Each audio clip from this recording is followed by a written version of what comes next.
यह एक बार की बात है जब एक छोटे से गांव में लोग शांति और संतोष से जी रहे थे। गांव के लोग खेती-बाड़ी में मस्त रहते और आपस में मिलजुल कर काम करते। बच्चों को खेल-कूद और बुजुर्गों को अपने पुराने किस्से सुनाने का बहुत शौक था। गांव की हवा में ताजगी और सादगी थी। फिर एक दिन शहर से कुछ लोग गांव आए और उन्होंने गांव के सरपंच को बताया कि वे गांव में 5G नेटवर्क स्थापित करना चाहते हैं। सरपंच और गांव के लोगों ने इसके बारे में पहले कभी नहीं सुना था, इसलिए वे उत्सुक हुए और उन लोगों से पूछा, अब कब थे?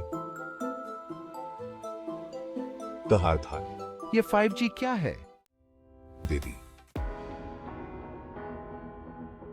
कुछ ही दिनों में गांव में 5G टावर लग गए और लोग इंटरनेट का आनंद लेने लगे। शुरुआत में सब कुछ अच्छा लगा। बच्चे ऑनलाइन पढ़ाई करने लगे, किसान अपने खेतों के लिए नई तकनीकें सीखने लगे और महिलाएं भी घर बैठे नई नई रेसिपी सीखने लगी। यह देख गांव के लोग खुश थे और सोचते थे कि यह तकनीक उनके लिए वरदान है।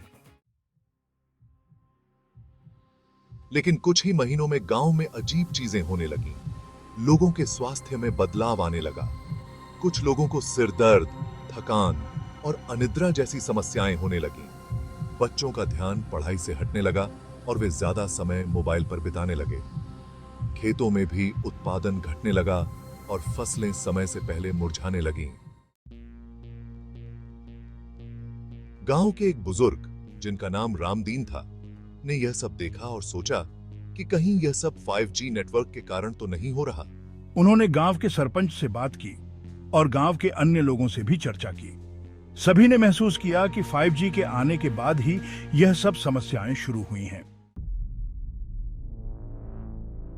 रामदीन ने गांव के लोगों को सलाह दी कि वे इस पर विचार करें और किसी विशेषज्ञ से परामर्श लें।